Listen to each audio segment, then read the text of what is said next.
What's going on, everybody, on Facebook or wherever you're seeing this in the future? YouTube, Instagram, wherever, Facebook. Coach Tom Ferry in the house. I've got a fabulous next hour for you. We're talking about this week in housing. David, it's been a while. I know that, sort of pre-summit and then post-summit, I was traveling. We did that whole event thing. So for my friends out there that are watching, our intention with this show always is to bring you real data, real facts, real information. So once again, you could be the educator in your marketplace. So much of what's happening in our world today is, who do we trust, right? Who can you trust? And you and I both know as that hub of your community, and whether that community is the whole city, the whole, region, or just your street, your neighbors, your past clients, and your friends, we need to be the ones that are showing up with the data, with the facts, so people can make good decisions about, should they refinance money out of their house? Should they buy a second home? Should they buy their first home? What's going to happen with home prices? What's happening with the economy? And, it's so fascinating being in the position that I'm in, having, lots of very interesting friends in my home in Dallas. My next door neighbor is the chairman of the Dallas Reserve, I think he's for the Texas Reserve. Interesting guy to talk to. Probably need to get him on my podcast. Or my buddy Don, who's the former CEO of American Airlines. And all of these guys all ask the same question. So Ferry, how's real estate? What's going on? And every one of them, just like every person that you talk to, has an opinion. And I think it's pretty safe to say that the vast majority of the people, their opinions based upon a headline, hearsay, somebody said something, they heard something, or they're just still licking their wounds from 2007, 8, 9. So they give you this reaction. Prices are going to go down. If presidential candidate X gets in, the whole world's going to blow up, right? And home prices are going to go down. Today's show, we want to address all of that and more to once again put you in the best possible position to be the educator. So to help us do that, obviously I've got David Childers from Keeping Current Matters. Good morning, David. Welcome to the show. Thank you, Tom. I'm excited to be back. It's been a while since we've done it, coming out of the summit, and had fun there. And then Jason and I had a chance to do this a couple weeks ago, but excited to be back and excited to be with you. Absolutely. Thank you, my friends. And I've got two great coaches. I've got Carlton Bell coming in from the greater DC metro marketplace. Good morning, CB. And by the way, you've lost some weight, my friend. You're looking good. Thank you, sir. Thank you. Glad to be here. Glad to be a part. Thank you. Outstanding. And Johanna from the great state, my new home state of Texas. Good morning, Johanna. Good morning. Honored to be here. Yes. And I know you were literally just hopping off a coaching session. So as always, I want to bring in, coaches, people that are active in their communities to get into this conversation with you. But do me a favor really fast. I'm going to refresh my own Facebook page over here because I've got it here and there. But what I would love for you to do right now, my friends, because we're doing this on a Wednesday where we were typically doing it every other week on a Friday, and we had a good cadence with that. And I see lots of you that are out there. Would you do me a favor right now? Would you tag, literally, I'm going to make a big request. 3 to 4 agents that you know that are like us, like you, that are good knowledge brokers, that care about their business, and they want to be great educators. Will you just, in the comments, tag 3 or 4 people? Your broker, could be your loan officer, could be, 2 great pals of yours that, you respect them immensely. Do me a favor and do that right now, because the more people that see this information, the better. So with that said, David, we're going to talk about the housing recovery. Yep. We're going to talk about the new unemployment numbers, and how people are reacting and responding to that. We're going to talk about forbearance as always. And even though we didn't frame it this way, what we're really talking about is, hey, the election cycle's coming up. And does that mean that the whole real estate prices and world is going to fall apart or not? So we're going to cover all that in 45 to 55 minutes. I'll be looking for your questions. But David, why don't we start with you? Why don't you take it over, take control, and for all my friends out there know, he's going to drive, and Johanna and Carlton and myself are going to dig in and say, wait a minute, this is what we should do, or here's an opinion. So David, let's absolutely jam. Yeah. I mean, let's start there with housing recovery. I want to give you kind of an update. We've talked a lot about this over applications and pending deals, all of those things. So let me share here, and we'll start here with the Housing Market Recovery Index. If you remember that, we've talked about it for several months now. NAR released this during the pandemic, taking demand, supply, price, and time on market, and saying where are we at relative to where we started the year, and certainly through the downturn of quarantine, lockdown, and back up. And what you can see right there is, I would offer in this, how the housing market is back. We're above where we started, the pandemic back, in the early March timeframe. And certainly we can say with confidence that in housing, we've seen a V-shaped recovery. Now, on the front end of this, Tom, we talked a lot about that. There were people, putting themselves out there, and there are questions about, are we going to see a V? We can say confidently in housing, we have seen that. And I think it's due to all the great work of agents across the country that listen here in This Week in Housing, have gotten out there and gotten the good word out, done the work to help folks, make confident decisions relative to buying and selling homes. And, as we continue on with that, I pulled this quote from Fannie Mae. It says, housing data over the past month continue to show a strong V-shaped rebound, helping drive the broader economy. So we know housing is driving the broader economy right now. There is a question. Most economists do agree that the overall economy is in some sort of V-shape. The question is the inflection of the return, and that's going to be largely due to or dependent upon recovery and the pandemic and all the things going on there. But if we were to take a snapshot, go ahead, Tom. David, but first I want to just go back a slide if you would, please. We've been looking at this, this V-shape recovery, what the swoosh, the Nike, the W. Right. Every time we see looking right at the slide,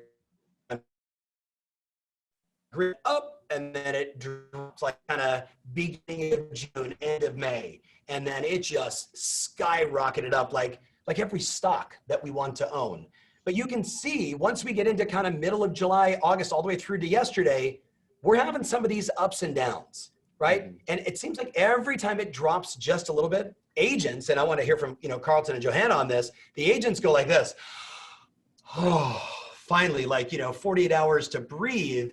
But it seems like a lot of consumers and a lot of the prognosticators aren't paying attention to those leading indicators the way we are. So I want to hear first from Johanna and Carlton. When you guys see that sort of that top, June, July, August, and it's sort of bouncing up. It's all going high and right, but it's bouncing. How do you interpret that, and what do you say to your clients in that slow week or that slow part of the season that might even be 3 days? What's your advice to them, Johanna? Well, I think my advice to the agents that I coach is just like my advice to sellers, that there's always two things that we need to prepare for. I need you to prepare that your house is going to sell right away, and I need you to prepare that it might take a little bit longer. And I think it's the same thing for the agents. You need to be prepared that we're just going to be taken off, and we've got tons of work to do, and we got to buckle down. And I need you to be prepared that there might be a day or two or 3 or 4 or a week or two where it's going to dip down. What are you prepared to do during those times? Mm-hmm. So it's almost like having two plans, the crazy plan and the slow down plan. Hey, every smart business person has two plans, I believe. Yep, love it. CB, What about yourself? How do you interpret that, and what advice do you offer to the agents you work with? Well, the agents that I'm coaching, what I'm telling them is not to be so much focused on the inconsistency in the market, to really be focused on the consistency within their business and the things that they do to drive the business and to keep the business moving forward. I think if they're focused on the inconsistency, then they're allowing the negative to slip into their thought process, which overall affects the business plan, the objective, and the goal that they're trying to accomplish. So they have to be able to convey that information to the seller also, or to the buyer. Mainly to the buyer, because the buyers are the ones that are normally on the fence, off the fence, on the fence, off the fence. But the buyers have to be able to make the decision and have confidence in the agent's ability to guide them through that process. I got to tell you, for both of you, both those insights are really key. No great business owner walks in this with only plan A, Johanna. I love that. And don't focus on the inconsistencies of the market, Carlton. Focus on your consistencies. I think for all my friends out there on Facebook, we need some hearts and likes for that, because that was very powerful advice. David, most consumers don't understand when you start talking about price and, timing and they don't understand that everybody wants to time the market. Why isn't everybody talking about those four things? Why aren't all the prognosticators, you know what I'm saying? Why aren't they talking about that? It's very interesting. I'll tell you something that's happening right now relative to data is just a general statement, is we're seeing experts forecast, I'm going to call it in any category, a number, and we're seeing the number outperform that right now. Yeah. And what do we know right now? Consumer confidence has just come in at the highest reading ever, well over what experts thought consumer confidence was going to come into. So I think what you're seeing is some hesitation in the experts saying, we don't know how it's going to be, and consumers saying, no, certainly in our business, wanting to transact, wanting to do business, across the country. Do you think some of that, David, is like the publicly traded CEOs that are very mindful, like they can't be crazy bullish with their numbers for the next quarter, because if they do, they get hammered, kind of same concept?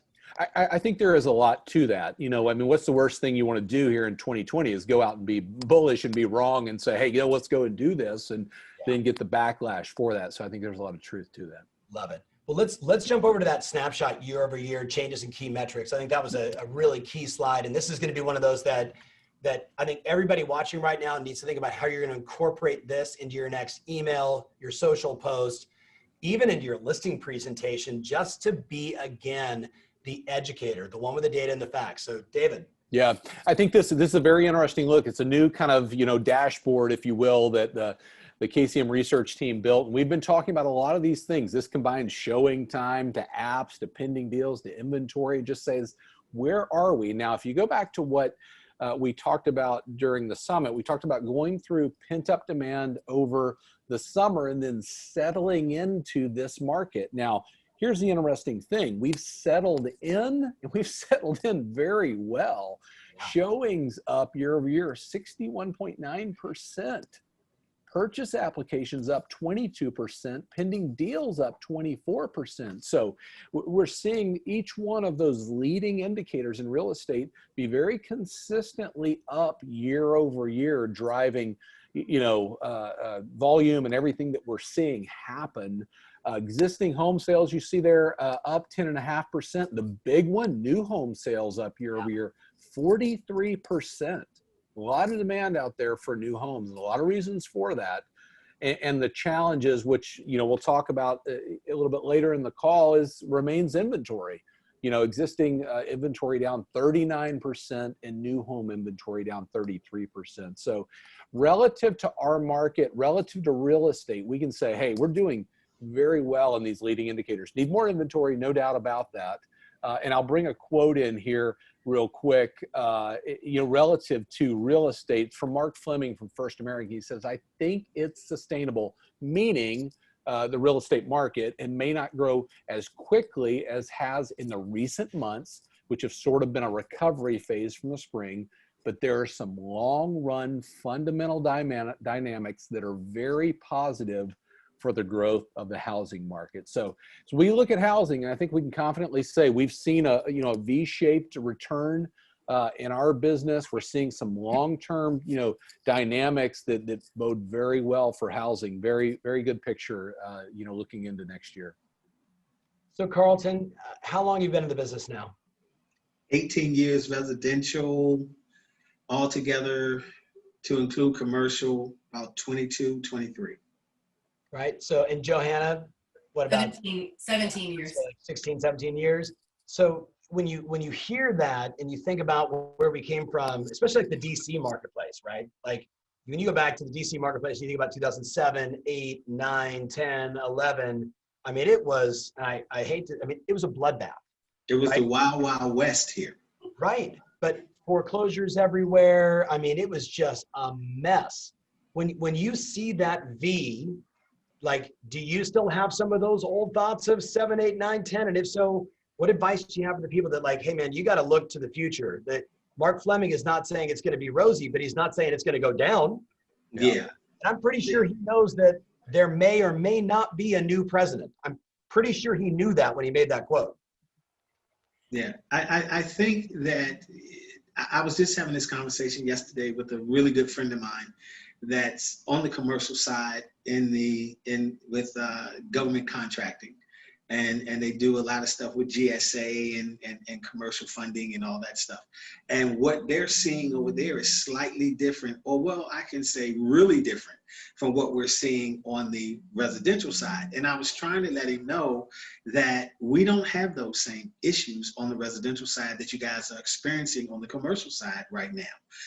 So when I think back to 2008, 2007, I don't really have in my marketplace too many people, or even the clients that I'm coaching in the Northern Virginia, the Baltimore area, or even in the DC market, that really look at that 2007 and really want to compare.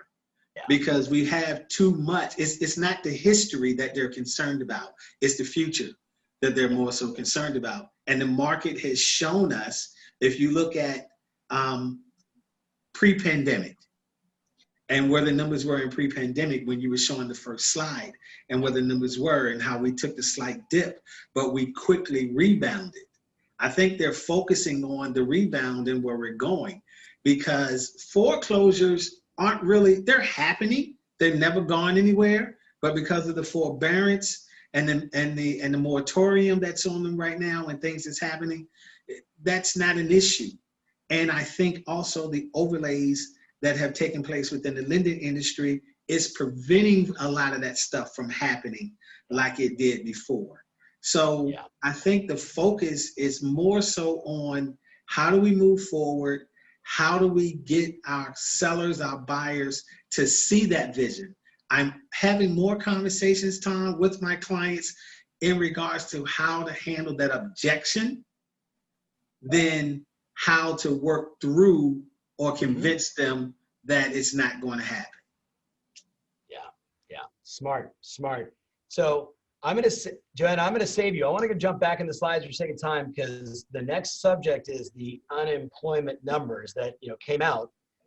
So David, let's take control of the slides and let's talk about what's the BLS saying? Where are we going? It's clearly looks like it's slowing down. What do you see?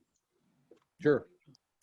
Yeah, I think that is the question. Let's hop in here and let's look at some of the numbers, just literally the facts of where we stand. And let's talk about that for just a second. So this past Friday, Bureau of Labor Statistics released unemployment for September. You can see it there. The last 5 months, unemployment's dropped to where we sit at 7.9% today. And to your point, Tom, not as rapid a drop as what we've seen in maybe the prior few months, but nonetheless a drop. I think I clipped a quick quote out of that report that says both measures have declined for 5 consecutive months, but we are higher than in February, if you wonder for context, by 4.4 percentage points in unemployment and 6.8 million people respectively. So more people unemployed than February, obviously by percentage and by number there.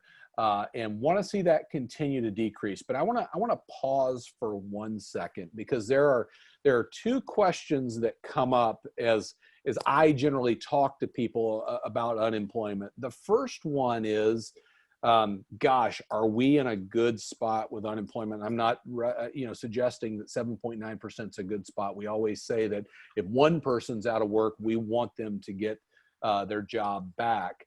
We are seeing unemployment come down. I think the rate at which it continues to come down is in question. The important thing is there are no experts forecasting right now that unemployment's about to go up. That is point number 1. Okay, David, say that again. Say that again. There are no experts forecasting right now that unemployment's about to go up. But okay? David, the airlines are going to lay off all of their workers, and I mean, right? Like headline reading, drama, clickbait. Like, right?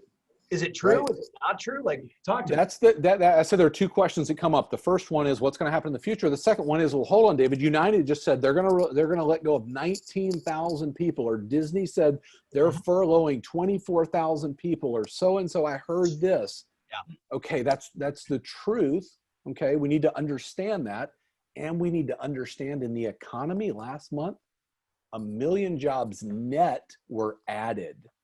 Yeah. So 19,000 is a big number. And I feel for those families, for those individuals, for everybody affected, and jobs are coming back. Both of those things are true. So we have to be informed and not, to your point, follow that headline and go, oh my, okay, if United's doing this or so-and-so is doing this, then, there goes the entire situation, because it's just not true.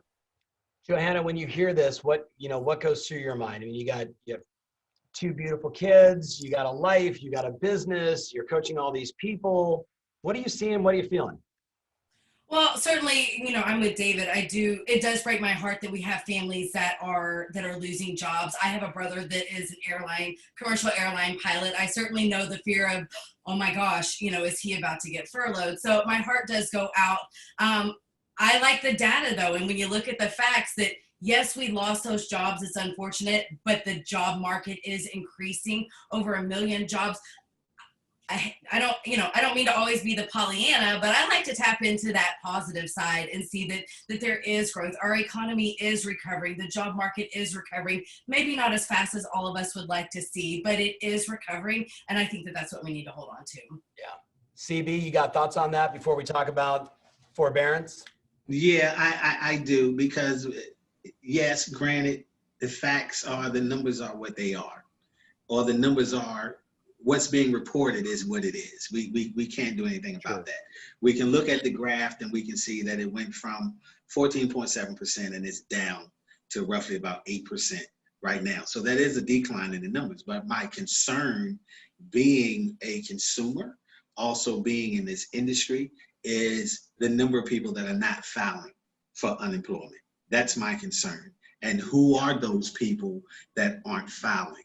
Are those people that are not filing, do they fall in that service industry with your restaurant workers and those people? If so, they really don't have a significant impact, my opinion, not the opinion of Tom Ferry, but they don't really fall into the impact of purchasing houses because of their economic status.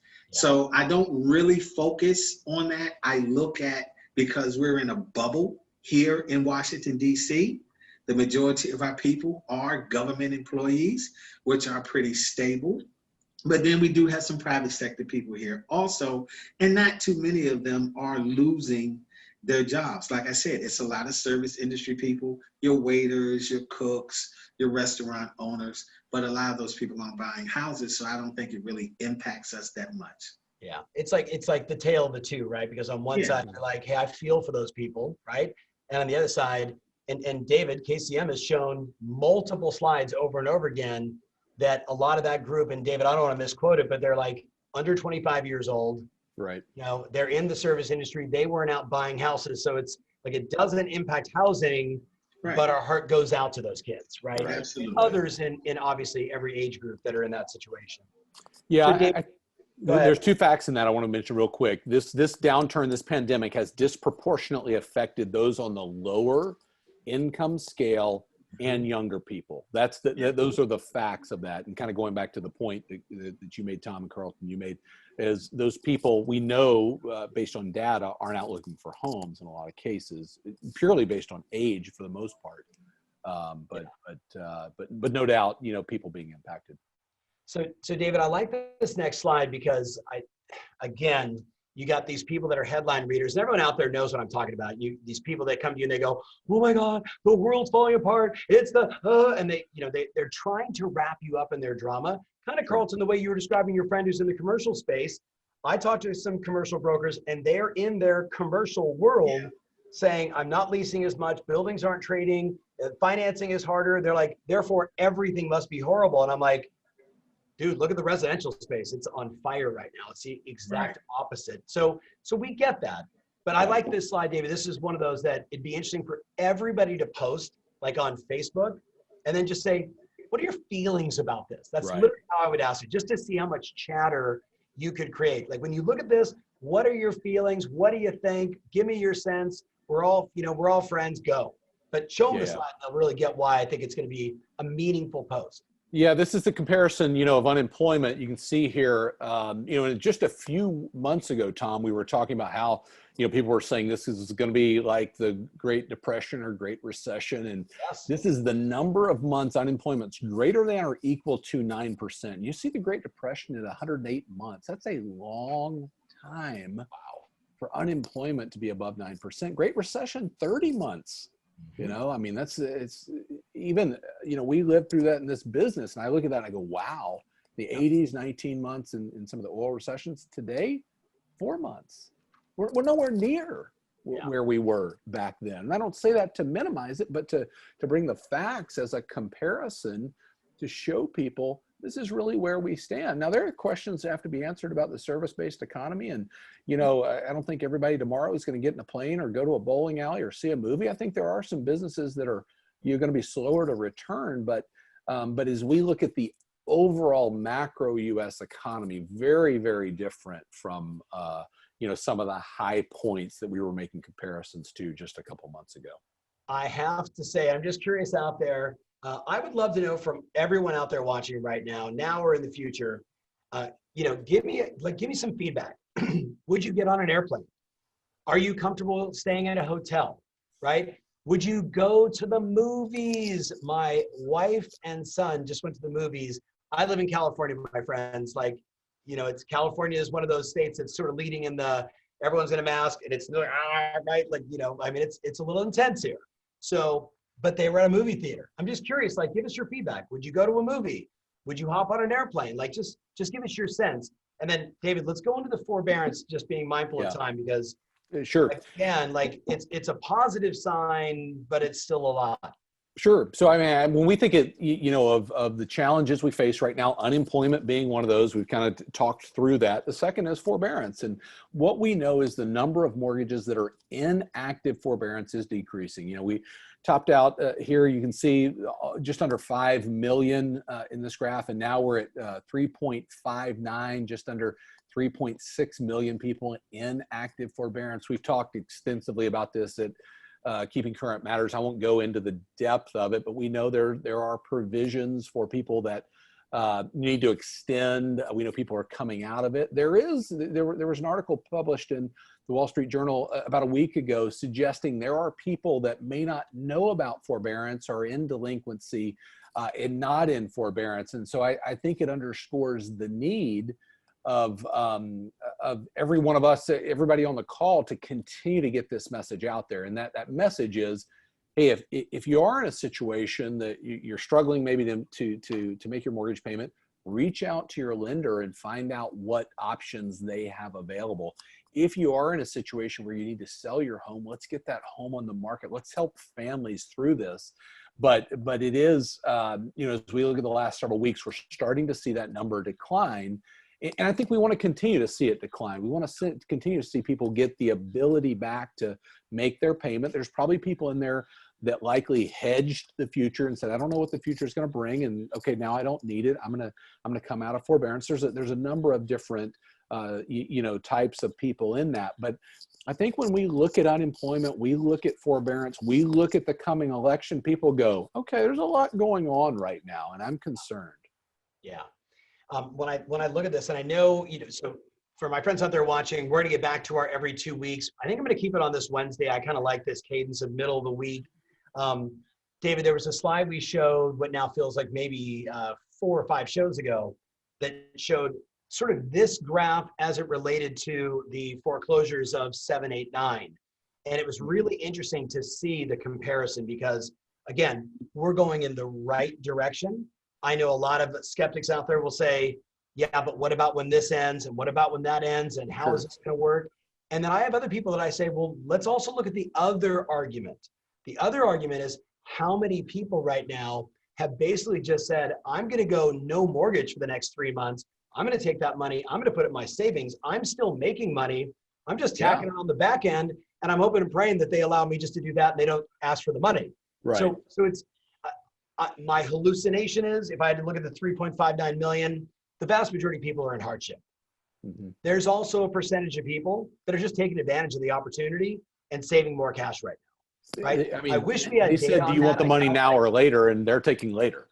Right. Exactly. I mean, hey, I'm going to make my payment anyway, but I might as well take the cash. Yeah. With me. And shockingly, I've heard that a lot more than, and people are pretty open. Some people are actually rather like bragging about it. Like, it's great, man. I'm just piling away cash right now. And I'm like, okay. Question mark. Right. Okay. So let's get into what I would say is the election, but we're really calling it inventory equity experts. What are they saying? Sure. But David, everybody's in the same thing. Like, we're in 11 years of a bull market in housing. Sure. Right? There's no way that this thing can sustain itself. And yet every expert I talk to says 2021, if you're busy now, plan on this being your next, 14, 15, 16 months. Sure. Right? And if you're not busy now, you need to call my office and say, I need help. Right? Because Johanna, you with me on this? Like, it is the super rich, meaning very productive. It is the extremely rich, like having arguably their best year of their career. And it's people that are still trying to figure out, what CRM they should get, right? I mean, it's like, that's the deal. I knew two coaches would laugh about that, right? That's the disparity. So I know for a lot of my friends, we want to continue to push you forward and make 2021 even better than it was this year. But this is key, right? And it does relate to the election cycle. So David, take it away. Yeah, I think Carlton, Johanna, this will be great to hear your perspective and what, the agents that you're coaching and talking to. But this is, I'm going to call this, the inventory equity and expert kind of piece. Tom, you brought that up. And this is in response to the people that say, you know what, I'm kind of concerned about what's going on. We have the most contentious presidential election in our nation's history. We've got high unemployment. We've got people in forbearance that we've been, told certainly to opt into that when you can't make your mortgage payment. And there are a lot of people in that boat. And I'm not sure what 2021 is going to bring. And so, I think this, looking at the facts in each one of these categories, imagine if you were having that conversation with somebody to say, okay, let's look at it. Is that even true relative to what we know about the market? And I'm going to bring back in a couple of things here that you've no doubt remember seeing back when we started talking about this. And this is the inventory picture of, 2008 versus today, going all the way back to 99, actually. And the reason I bring this up is I think some of that fear originates in the memory of the housing crash. And I think it's very legitimate for consumers because a lot of us, still remember that. And we have to very clearly articulate that and show visually, and this does a great job of it. Back in 2008 and 2010, we're in a very different market, in an oversupply market, which led to prices falling. And where do we sit today? I'll use my mouse here to show you. We're below where we were in inventory in this country in 1999. We're in a significant drought relative to the available homes on the market today, a very different market that is keeping upward pressure on prices going into next year. So for the person that says, I'm concerned that prices are going to fall after the election and this is going to be the case, I think we have to educate them and show them this is the reality of today's market. The second piece to that is to educate them on the historic amount of homeowner equity across the country. And this is the slide from John Burns Consulting, showing that 42% of the homes in this country don't even have a mortgage on them. And then if you play this thing all the way around, 90% of the homes have at least 10% equity. That gives families and individuals that own homes today options relative to their mortgage. If they're in a situation where they can't pay their payment and they can't stay in the home, they can sell the payment, pay a commission, put some money in their pocket, and provide for their family. In 2008, that wasn't an option. People couldn't do that, where they were underwater or whatever the case may be, where they owed more on their home than it was worth, and they walked. Very different situation today with regard to equity. And I bring this up to remind you of the fact that you may know this, but people out in the world, buyers and sellers today, consumers that are thinking about transacting, home purchase, sell their home, do whatever, don't necessarily know this by and large. The third piece is the expert piece, and what are experts saying? So, the response, and Tom, you always handle this well of, okay, I appreciate that you feel this way and you feel like prices are going to fall in the next 12 months. Oh, by the way, where did you get that information? Because every expert that we're looking at here is saying, prices are going to appreciate somewhere between 3 and 4%. Now, there are some outliers there. Hawes is one that says we're going to lose value in the next 12 months. I frankly don't agree with them, and I don't think they're right, but I do leave that on there because that's what they're saying. CoreLogic's come up, and I expect them to revise that estimate. But by and large, we're seeing some pretty good appreciation in the coming 12 months. Ivy Zellman saying close to 6% appreciation in the next 12 months, and we've certainly seen white hot appreciation over the last 12 months, driven by interest rates, driven by demand, driven by low supply, all the things we know. And the last piece that I'll bring here is exactly what you brought up, Carlton. This is a very different situation from the increase in delinquencies following the housing bubble. Lending standards have been fairly solid over the last decade, and most of these homeowners have equity in their homes, and they will be able to restructure their loans if they're employed. And I would add to that, they'll be able to sell their homes if they need to. So a different situation out there today with regard to some of the fears that are in the market, which I just think, calls us to what our job is right now in educating people. So I'm going to go to my coaches. So Johanna, you're going first, but I want to stress to everybody right now, this is your next direct mail postcard to your geographic farm. This is your next direct mail, email, social post. You could do an entire video about this, right? This is a very, very telling piece, right? And then when you back it with this one and say, I know you're concerned about the election. I know you're concerned about the economy. So am I. And yet all of these people are all saying it's going to go up. Do you think that they're also paying attention to the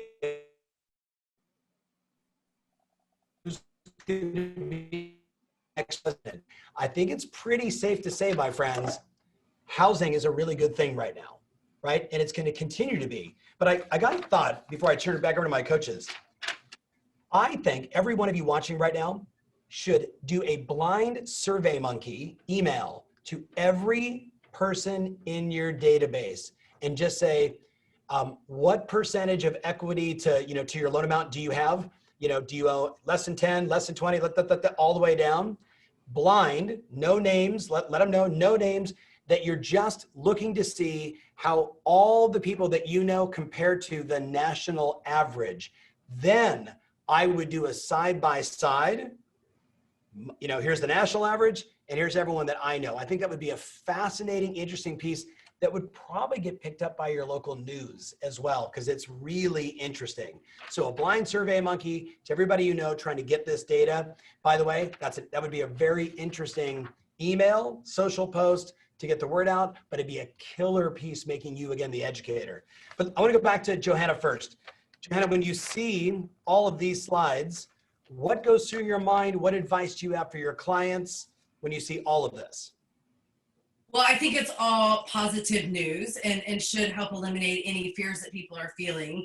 I've got a couple of thoughts around it. Number one, what an amazing opportunity agents are in right now to truly become that knowledge broker. I really believe that it is we have two responsibilities. It is your responsibility, and I am not an analytical, so the fact that I can get excited about this data and numbers, I think should say a whole lot if you know me. But I do think it's our obligation as real estate professionals to know this data and understand this data. And number two, to use it to educate your clients. If you're not using this data to educate your clients, you're kind of missing the boat. Right now is what I believe, Tom, you might agree with me, is the single best time we've ever had to really become that trusted advisor and counselor. Listen to their fears, be able to say, tell me more about that, understand where their fear is coming from, and say, I hear you, and I want to show you a different perspective. This is what the national data is saying. Yeah. So Yeah, I think it's our obligation. I also believe it's your obligation too as an agent to not only know the national data, but you need to know what's going on in your local market and help your consumers see, do a layover of this is what the national data shows, this is what our local area data shows, and really help eliminate those fears that a lot of buyers and sellers are having right now. Yep, I agree. Carlton, same question. Yeah. Johanna, I think that's great. I think also within in that, Tom, the key piece that I think the consumer is probably latched onto, and what the agent or the broker is really missing is the history that's attached to it. And people have a tendency to hold on to the history. Okay, so if they're holding on to the history and they're looking at this graph and they're seeing from, you know, in 2008, 2010, how things were, they're a little bit more apprehensive now to make those types of moves that people made back then, because they have someone in their family, in their community, in their neighborhood that they go to church with, whatever the case may be, that lost their properties during those particular timeframes. So they're a little bit more reluctant to be as aggressive and move forward and do some of those irresponsible things that were done previously. Now, the home equity piece, I really love the home equity piece because it speaks volumes to the lessons learned from the previous history. People are not doing those things anymore. So because people aren't doing those things, there's absolutely no way that we're going to have the same results that we had before. Bank overlays, lending things, everything is different now. Everything is different. So when I hear people, and I hate to say this, but I'm going to say it because you know I'm a straight shooter. When I look at the presidential debate and I hear comments like we're in a K-shape, Right. I'm like, what the hell are you talking about? You know, we're not in a K-shape. What are you doing? What are you saying? You know, and I think people latch a hold to that because the information is wrong. Yeah. The information is wrong. So many people have equities in their homes now, and they're not using that home as an ATM to take vacations, to buy cars and things of that nature, or to do renovations. They're holding off. If they want to do the renovations, they're not doing a line of credit or a home equity line to do it. They're using the cash that they have to do them. So I love the fact that people have equity, which makes it even more powerful to say to that seller, if you are interested in selling your property, look at the value that you have in the house. Home values aren't declining. Home values are going up. Yeah. So we need to educate our clients on how to effectively have that conversation with their clients and within their community. Tristan, get over really fast. Right. So right when you said K-shape, Carlton, Tristan goes, oh, right. Okay. You and Steph bought your house how long ago? November 8th last year. Okay. So November 8th last year, we're doing a be honest here. Yeah. Right? We're live. Yeah.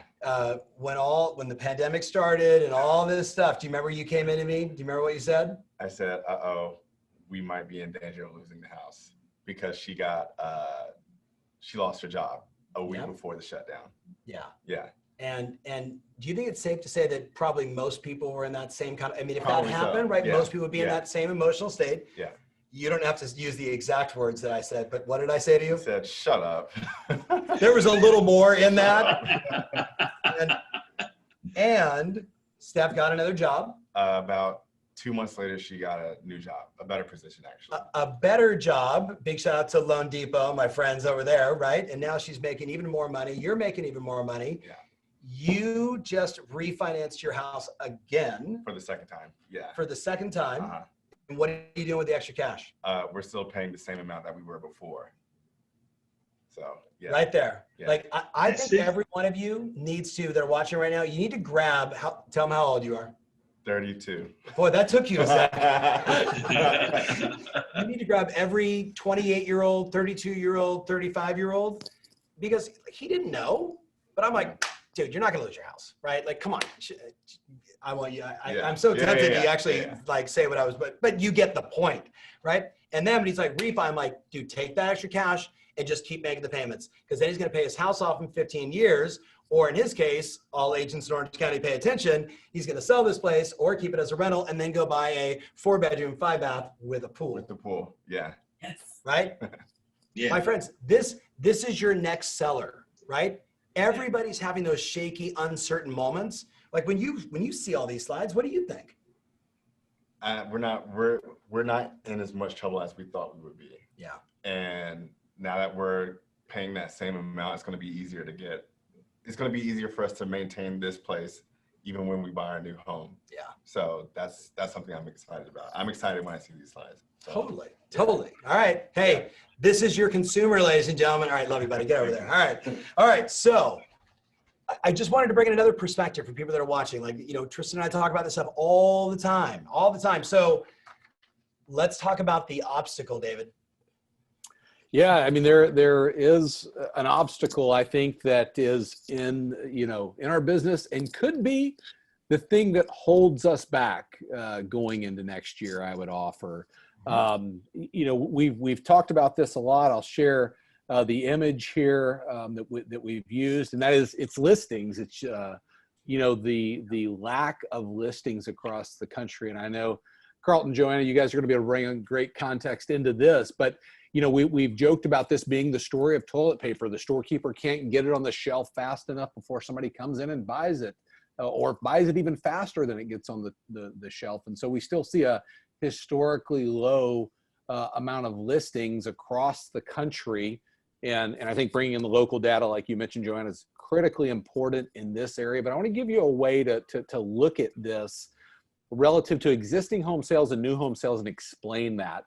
And this shows sales, month over month being up 10.5%, yet listings are down 39% in existing homes. So creating that delta, if you will, of need and lack of inventory. New home sales, like we talked about on the front end of this, up 43%, and yet listings are down 33%.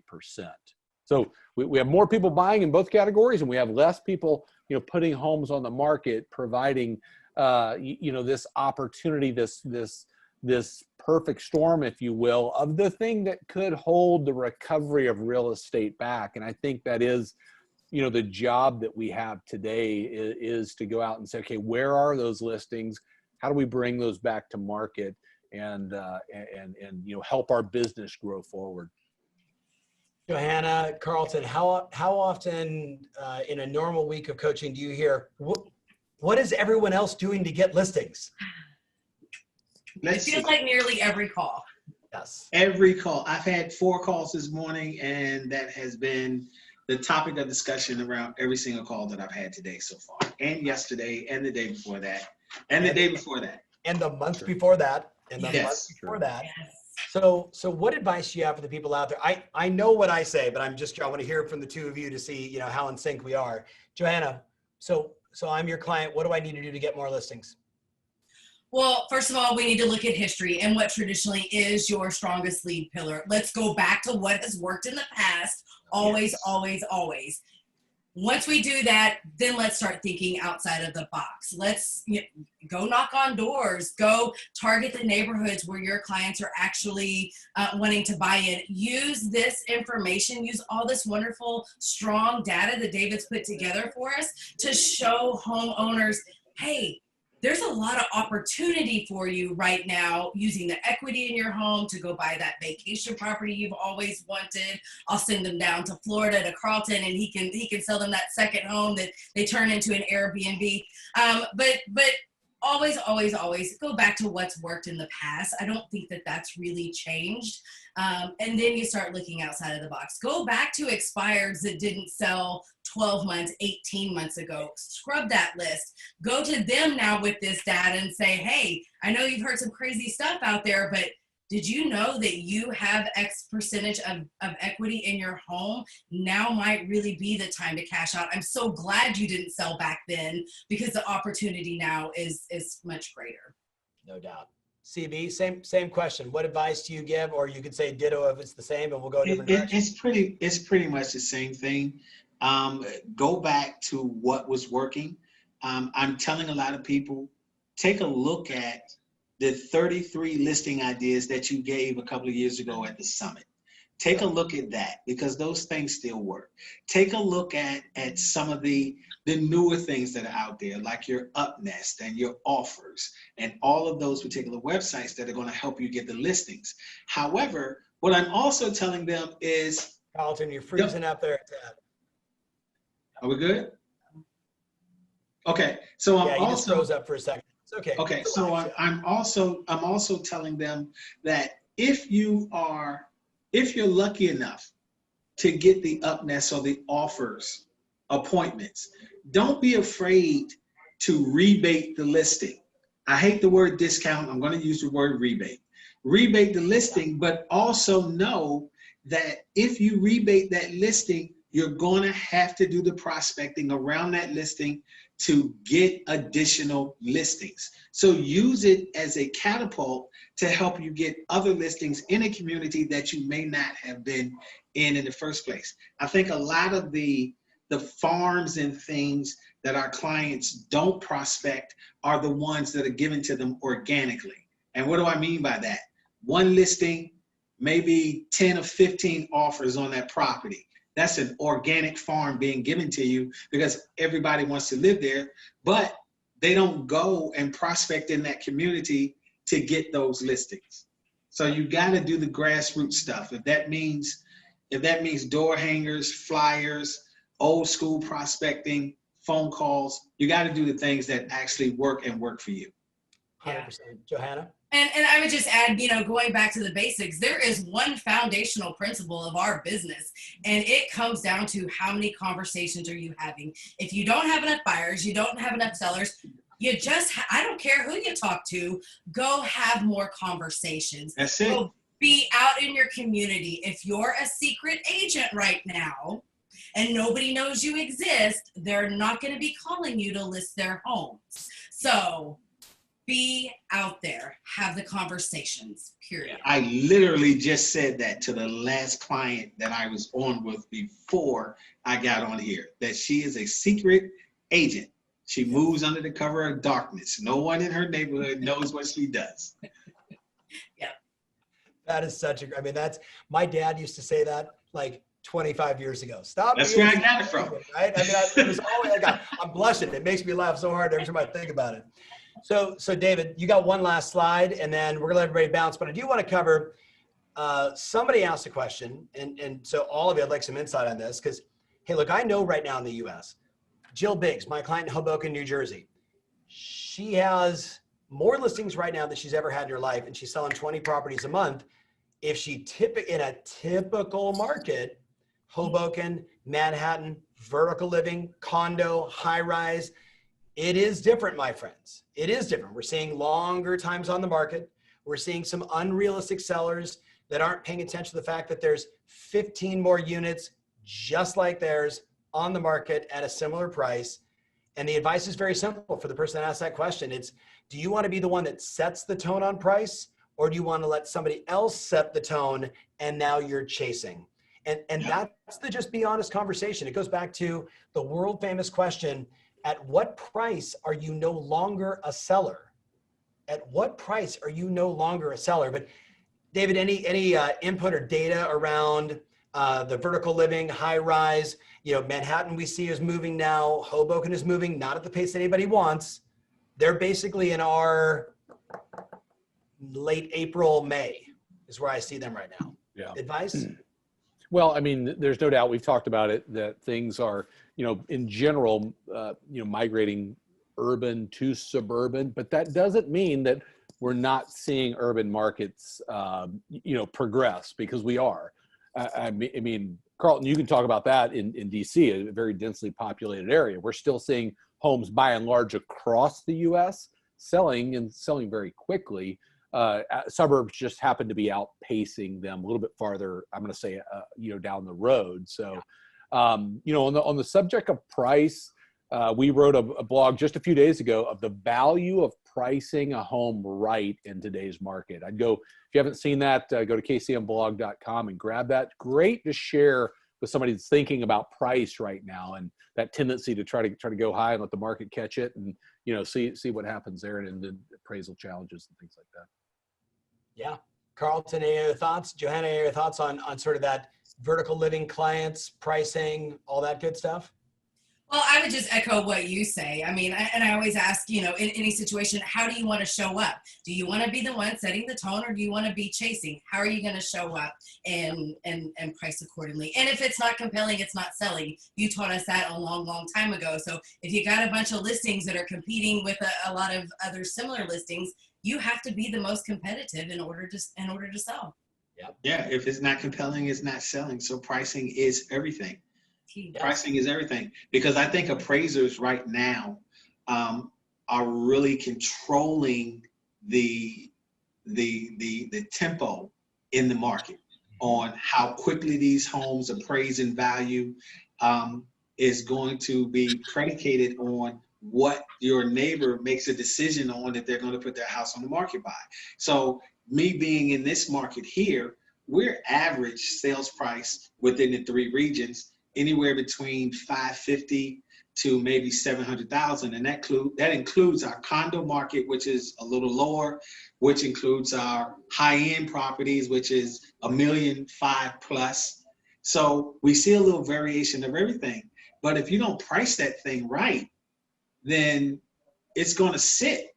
And if it sits, it doesn't matter how many buyers you have out there that are looking and beating doors down. The consumer has made the decision that they are not going to pay over what that house is worth because of the history. Now, granted, with my coaching clients across the country, some of them are seeing 70,000 overpriced, but it depends on the market. 50,000 over asking, no appraisal, any of that. But the conventional buyer is not willing to do that because of the history, because of what Tristan said. They're afraid that they're going to go in upside down, and they're not going to be able to get out of it. Yeah. Well, I think you just nailed the intro, the layup for David's last slide here. So David, show him this last quote, because I think it really drives it home. Yeah, I think this underscores everything that we've been talking about. And it comes from the Wall Street Journal. It says, truth is attainable by laying fact upon fact, and I would add fact upon fact. So our job right now and everything going on inside of, you know, this month that we're leading up to an election and is to deal in the facts of what's happening in real estate, in the world that we're in, our local community, nationally, what's happening there. We're going to do our best to bring you the national facts there, bring in the local facts where you're at, and deal in truth. Yeah, 100%. So as we wrap up this show, thank you everybody for that was with us live. You can download the slides at mykcm.com/Tom Ferry, mykcm.com/Tom Ferry. Should be pinned somewhere inside there. Coach Johanna and Carlton, thank you guys so much for being a part of the show today. I am going to wrap with this. David, always brilliant, always appreciated. We'll be back in 2 weeks to do this again, to bring you more news as we get closer to the election, more truth, right? Stacked upon stacked upon stacked. But I want to say this to you guys in closing. We are 90-ish days away from the end of the year. There is plenty of time for you to add a new discipline, to call every person in your database twice. There's plenty of time for you to call every old lead. There's plenty of time for you to up your game. And what I'd ask you to think about is, it's not about radical change. Like if I'm going to my golf lesson this afternoon, I know my coach is going to say to me, Tom, when you swing the club like this, you're not going to get the result you want. But if you get just a little uncomfortable, just tightening it up just a little bit, I hit the ball right down the middle, 245, and I score better. But when I swing too comfortably, guess what happens? I don't get the results I want. And I really do believe, my friends, the metaphor for all of you is, some of you are just too comfortable with the way your business is right now. Whether it's killing it or not, you become comfortable, and it's time to get uncomfortable, just slightly uncomfortable between now and the end of the year. My personal client said to me a few days ago, she literally said, Tom, I'm exhausted. She's got 2 kids under 6 years old. She's got a husband that travels. She has this huge business. She goes, I'm exhausted. And I said, do you think you need to take some time off? Right? Just being a good coach. You know what she said to me? Heck no. This is the chance for me to make more money than I've ever made in my entire life. My savings is going through the roof. I'm not spending my money on dumb stuff, Tom Ferry. I'm a good coaching client. I get it. I'm going to work my face off and make a fortune. She goes, I'm going to get really disciplined between now and the end of the year to watch my savings go up. And then who cares what happens? It's a 41-year-old woman. This is exactly, her name is Janelle Garrison, by the way. Big shout out to Janelle. That's what she's saying. And I think she's saying the same thing to all of us.